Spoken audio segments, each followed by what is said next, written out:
Hey guys, tonight we are going to, before you get comfortable, like and subscribe to the video because what I am about to share is not fast, not loud, and not full of excitement.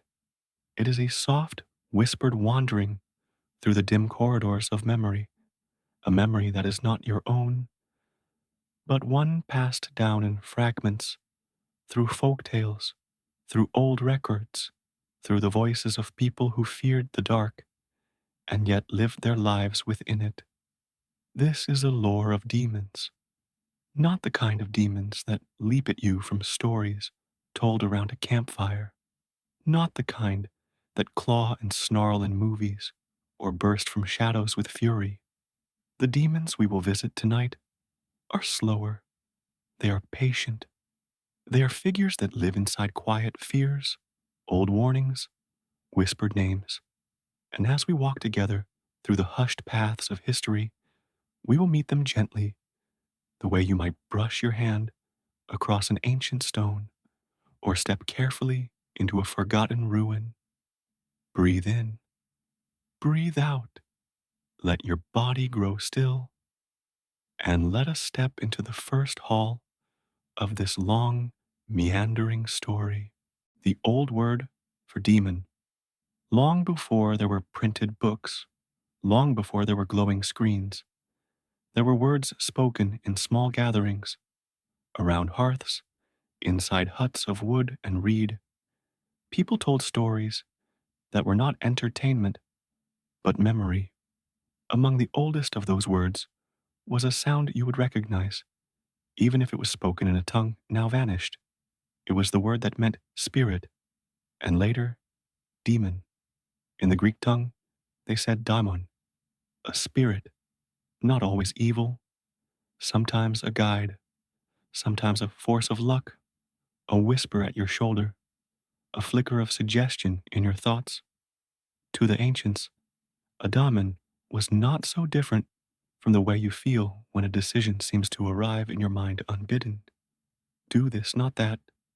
Turn here, not there. Was it your own thought, or was it something else? They did not separate those questions the way we do now. They simply said, it is a daemon. Later, centuries later, the word would change. Christian monks, copying scriptures late into the night, would write of demons as beings of corruption. They shifted from being guides and muses to being tempters and destroyers. But if you lean back and listen carefully, as if you were sitting at a desk by candlelight, with the smell of ink and parchment filling your nose, you can almost hear the echo of that older meaning, still lingering, still humming like a background tone. The first thing to know, then, is that demons are old, older than the word, older than the faiths that condemned them. They are as old as the breath you feel leaving your chest. They are old in the way shadows are old, always appearing when the light grows long. The old word for demon. Long before there were printed books, long before there were glowing screens, there were words spoken in small gatherings, around hearths, inside huts of wood and reed. People told stories that were not entertainment, but memory. Among the oldest of those words was a sound you would recognize, even if it was spoken in a tongue now vanished. It was the word that meant spirit, and later, demon. In the Greek tongue, they said daimon, a spirit, not always evil, sometimes a guide, sometimes a force of luck, a whisper at your shoulder, a flicker of suggestion in your thoughts. To the ancients, a daimon was not so different from the way you feel when a decision seems to arrive in your mind unbidden. Do this, not that. Turn here, not there. Was it your own thought, or was it something else? They did not separate those questions the way we do now. They simply said, it is a daemon. Later, centuries later, the word would change. Christian monks, copying scriptures late into the night, would write of demons as beings of corruption. They shifted from being guides and muses to being tempters and destroyers. But if you lean back and listen carefully, as if you were sitting at a desk by candlelight, with the smell of ink and parchment filling your nose, you can almost hear the echo of that older meaning, still lingering, still humming like a background tone. The first thing to know, then, is that demons are old, older than the word, older than the faiths that condemned them. They are as old as the breath you feel leaving your chest. They are old in the way shadows are old, always appearing when the light grows long. The demon. Beside the hearth. Imagine now that you are sitting in a clay-walled home, the year so far back that numbers do not quite matter. Outside, the wind rattles reeds. Inside, a small fire burns low, giving off more smoke than heat. Your family is there, and so is a figure that no one acknowledges. It is not flesh. It is not bone. It crouches by the hearth, a shape of suggestion. Its eyes are the orange reflection of flame, flickering without source. You do not look directly at it, but you know it is there. When the fire burns strong, it is silent. When the fire dies low, it whispers. These whispers were the earliest warnings. Do not go into the dark alone. Do not leave food uncovered. Do not insult the air, for the air is full of watching things. This was how demons first lived, in the ordinary caution of daily life. And people told their children, if you hear a sound in the silence, it may be the spirit of the hearth. Offer it bread. Offer it a piece of grain, and it will stay quiet. Refuse it, and it will trouble your sleep. Even now, if you sit by a low fire, if you let the room grow still, and if you close your eyes, you may feel as if something sits beside you. Not hostile, not kind, simply there. A reminder that humans have always shared their rooms with presences. Names. Written in ash. Over centuries, as villages grew into cities, demons were given names. Names are important. To name something is to give it a place in thought, a shape in memory. Without names, demons were a blur, a haze of fear. With names, they became figures you could avoid, bargain with, or resist. In Mesopotamia, they spoke of Lamashtu. She was a spirit who haunted mothers, stealing the breath of infants. To protect against her, people wore amulets, etched with the image of Pazuzu, another demon, summoned not to harm, but to ward off a greater harm. It was a strange balance, one demon to drive away another. Darkness used against darkness, like smoke pushing out smoke. If you picture it, you can almost see a mother, thousands of years ago, tucking her baby close, setting a small carved head of Pazuzu on the shelf above the cradle. Outside, dogs bark. The desert wind howls. And in the dim room, the mother whispers a prayer, both to the God above and to the demon she has chosen to trust. Is this superstition? Is it fear? Or is it the same instinct you feel when you place a charm on your wrist, when you keep a small object for comfort, when you whisper to no one in particular during a moment of worry? It is a rhythm of human life. And demons, by name, entered that rhythm. Now let us move forward in time, to the libraries where monks copied books in silence. Here, demons were not spoken of as protectors or neutral spirits. They were written into margins, painted in red ink, their shapes stretched and bent into grotesque forms. A demon was a warning. A demon was a test. To resist temptation was to grow stronger in faith. And yet, if you sit quietly, as though you are inside one of these stone rooms, listening to the scratch of quill on parchment, you may wonder, why did the monks draw them with such detail? Why linger on horns, tails, wings? Why sketch their faces with such imagination? Perhaps in the act of writing, the monks were not only condemning, but preserving. Preserving the old sense of demons as companions, as figures of fascination. Perhaps, even as they prayed against them, they could not help but give them form. Demons, then, were not only feared, they were remembered. And memory is a kind of life. Tonight, as you drift deeper into this long story, you may notice how slow the path is. We are not rushing. We are not hurrying toward an end. The journey itself is the story. Demons are not monsters in the corner of the room. They are not sudden terrors. They are the weight you feel when you wonder if you left something undone. They are the quiet voice of hesitation when you step into a darkened hallway. They are the figure that has always walked beside human thought, never ahead, never behind, but beside. And so, as you close your eyes, let the story fold around you. Let the words drift like smoke, settling lightly.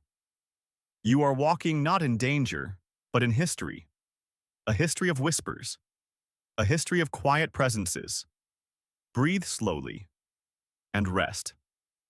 When people built their first homes of stone, they came to realize that a doorway was not just wood and hinges. A doorway was a border. On one side was safety, family, the glow of fire. On the other side was darkness, wind, strangers, the unknown. Every threshold was a fragile seam where worlds touched. It was here, at the door, that demons often lingered. Not because they always wished to harm, but because they belonged to the in-between. The threshold is neither inside nor outside. It is both. It is neither day nor night when twilight comes. And so the demon waits there, not to frighten, but because it is a place that matches its nature. Old carvings survive, showing faces etched into doorposts, grimacing, their mouths wide and eyes deep. These were not decorations. They were guardians, meant to confuse or repel the demon at the threshold.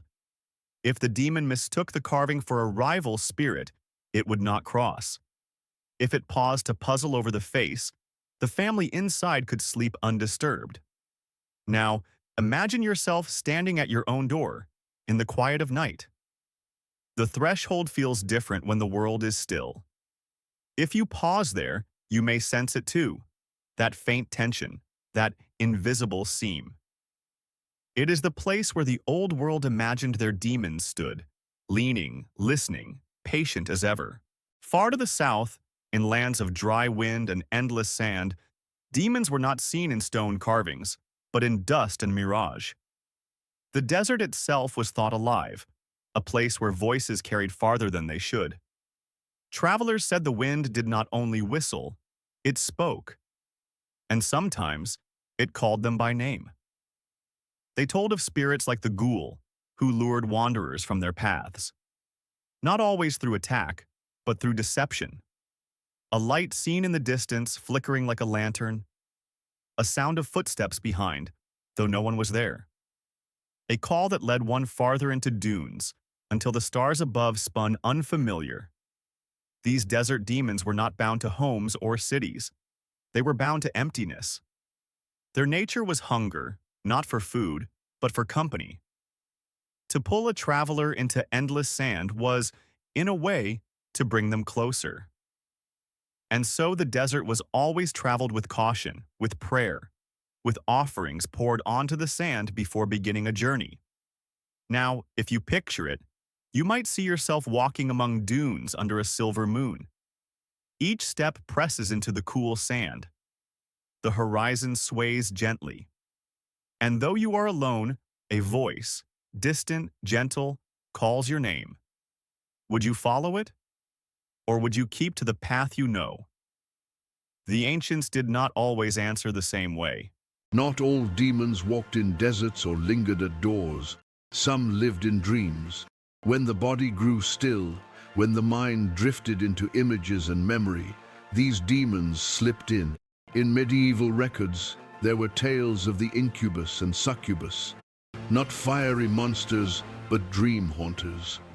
They pressed against the chest, making breath heavy, pinning the body in place. The sleeper could not move, could not cry out, could only feel the weight of something present, something nameless. Today, we call it sleep paralysis. But for centuries, it was demon work. And if you think about it, the difference is small. The sensation remains the same, the heaviness, the breathlessness, the presence. Whether you name it medical or spiritual, the shape of the experience is unchanged. In hushed rooms, people kept charms by their beds. A silver cross, a pouch of herb, a spoken prayer. They believed these small defenses would keep the night demons at bay. And perhaps they did. For comfort itself is a shield, a wall against fear. If you close your eyes now, drifting towards sleep, you may imagine a shadow pausing at the edge of your dream. It is not hostile. It is simply there, as it has always been, watching quietly, curious about the lives of those who dream. Not every demon was feared. Some were seen as teachers, hard but necessary. In ancient stories of magic, a scholar might summon a demon not to be destroyed, but to be questioned.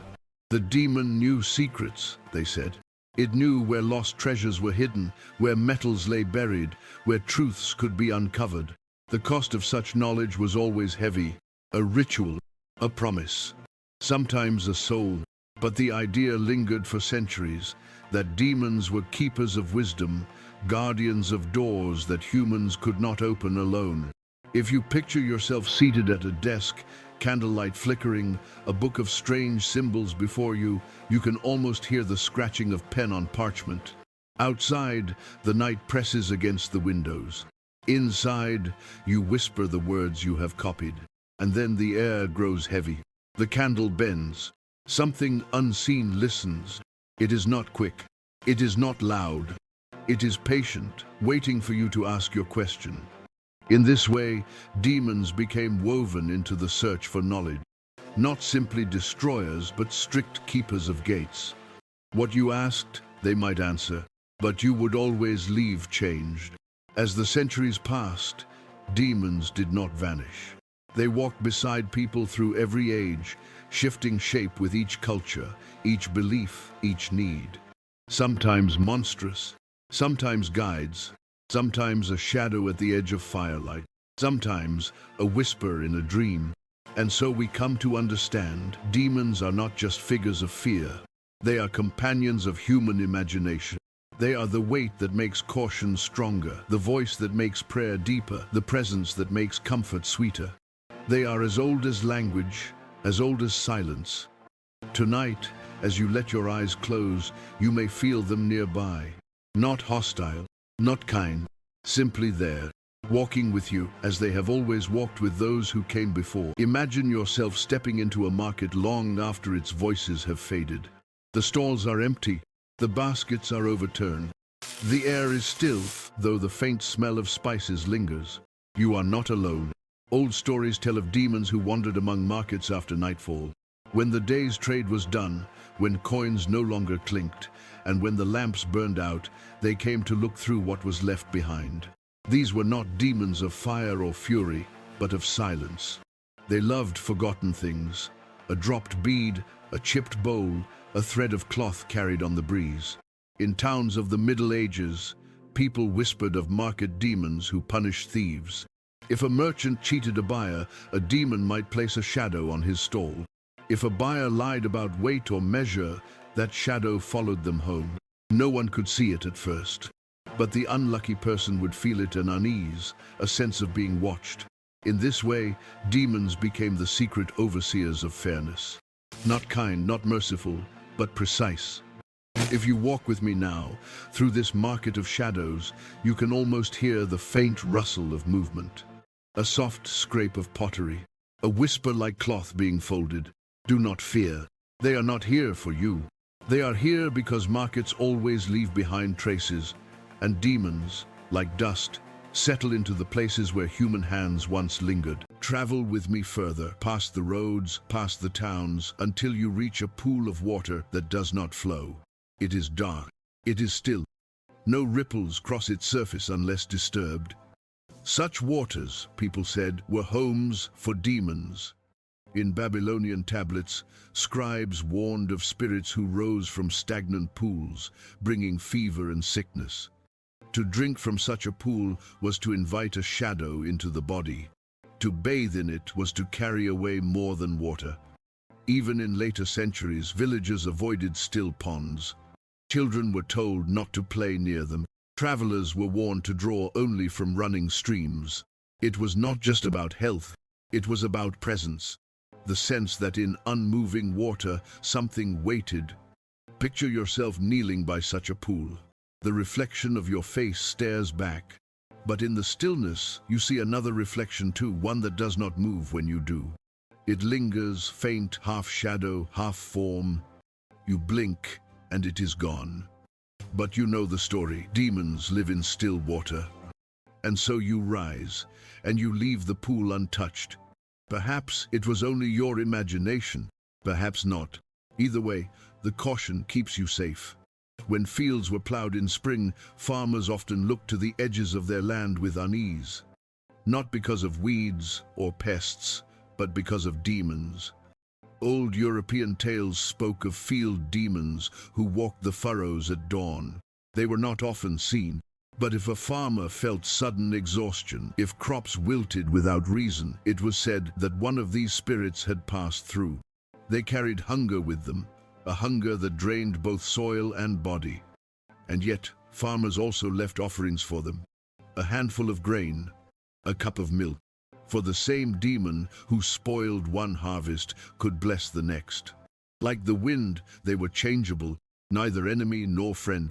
Imagine yourself standing at the edge of such a field. The earth is dark, freshly turned. A bird calls once, then grows silent. You look across the furrows, and for an instant you see a shape, low and bent, moving slowly between the rows. It does not look back at you. It only walks, and then vanishes as though swallowed by the soil. The story tells you what to do. Leave a small gift. Say no words. And in time, the field may grow green again. Among the strangest of old beliefs is the demon who loves numbers.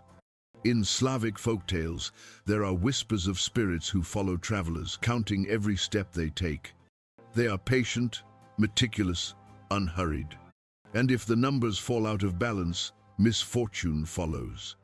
Some said you could confuse such a demon by scattering seeds or coins behind you.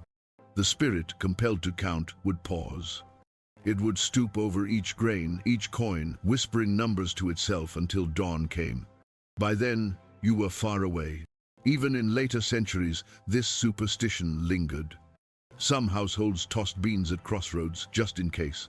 Better to distract a counting demon than to invite its endless arithmetic into your life. If you listen closely now, you may hear it. Not footsteps, not a voice, but a faint rhythm, as though someone, somewhere, is whispering numbers into the night. 1, 2, 3.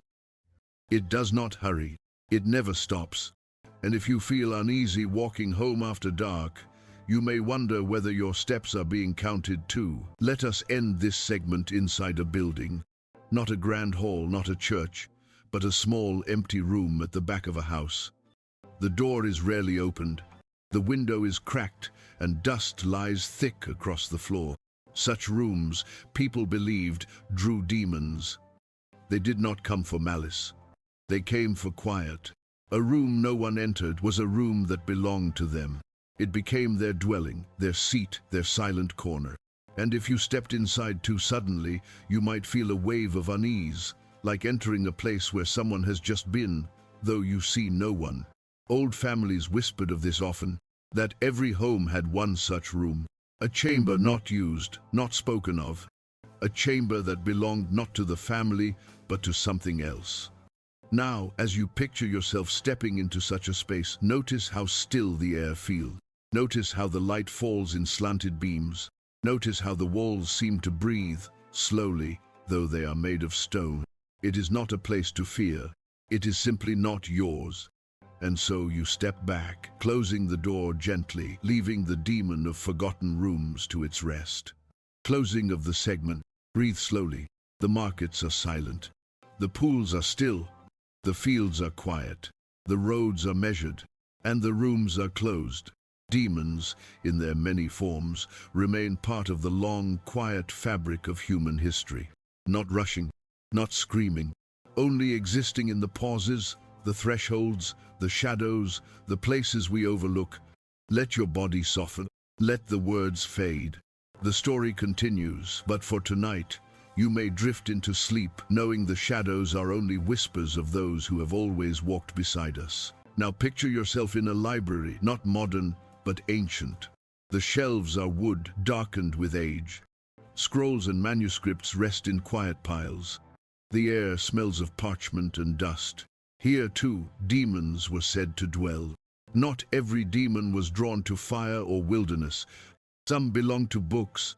Scribes, bent over desks, whispered of voices in the stillness. A line of text would blur. A sentence would vanish, then reappear. Errors slipped into the cleanest pages, as though guided by invisible hands. They called these the work of book demons, not destroyers, but mischief makers. They lingered among words, twisting letters, changing meanings. And if a scholar grew too tired, the demon would slip into his mind, replacing clarity with confusion. Imagine sitting at one of those desks. The candle flame flickers. You copy a line carefully, and yet, when you look again, the letters are different. Did your hand make the mistake, or was it something else? The more you question, the more the words blur. At last, you set down your pen, knowing you cannot outmatch the demon of the library. This was their lesson: to rest, to pause, to respect the patience of words. The Rest 2022. We walk onward, and the road leads us to a bridge. Beneath it runs a dark river, carrying secrets between its currents. Bridges, people once believed, were haunted by demons. A bridge is another threshold, neither land nor water, neither shore nor shore. It is in between, and demons love the in-between. Folklore tells of travelers who, upon stepping onto a bridge at night, felt watched. Their footsteps echoed more loudly than expected. Their shadows stretched longer than the moonlight allowed. Some even saw figures crouched beneath the beams, eyes gleaming like wet stones. Offerings were left at bridges, coins tossed into the water, scraps of food set along the railing. To cross without offering was risky. Better to acknowledge the demon than to ignore it. Picture yourself standing at the middle of such a bridge. The water below is black, whispering against its banks. The boards creak faintly under your weight, and in the hush you feel it, something beneath, not climbing, not attacking, simply present, holding the bridge with you. You continue across, calm and careful. The demon does not follow. It remains with the bridge, as it always has. Fire is warmth. Fire is protection. But when it fades into ash, stories change. Among old households, ashes were said to draw spirits. Not the lively flame, but the grey remains after it burned low. Children were told never to stir ashes at night, for demons rested there. To disturb them was to invite sickness or unrest. Yet ashes also had power. Witches, it was said, could scatter them to call spirits, to see visions, to bind demons to their will. Ash, then, was a doorway closing one fire, opening another. Imagine kneeling by a hearth gone cold. The last embers glow faintly, and you lift a pinch of ash between your fingers. The room is quiet, too quiet. And as you let the ash fall, you almost feel as though eyes open within it. Not glaring, not bright. Simply there, small as embers, watching. You rise, letting the fire rest, for you know the wisdom passed down. Ashes are not empty. They hold what the flame left behind. And in that residue, demons sleep. Crossroads have always been more than paths. They are choices. They are places where one must decide. And so, for centuries, demons were said to gather there. In Greece, offerings were left at crossroads for Hecate, the goddess of night and spirits. Later, in medieval Europe, people whispered of darker figures. At midnight, the crossroads was a place to meet the devil, to bargain for power, to trade what could not be taken back. But not every demon at a crossroads was grand. Some were small wandering spirits, curious about travelers who hesitated too long. If you lingered, they would whisper, nudging you toward one path or another. Not always wisely, not always kindly. Picture yourself now at a crossroads under a pale sky. 4 paths stretch out, silent and even. The air holds its breath. If you wait long enough, you may feel a suggestion, a tug at your shoulder. Take this path, not that. Do you trust it? Or do you keep walking by your own choice? The stories never said what happened to those who followed. Perhaps they found fortune. Perhaps they vanished. The demon of the crossroads is patient. It has time to see where each road leads.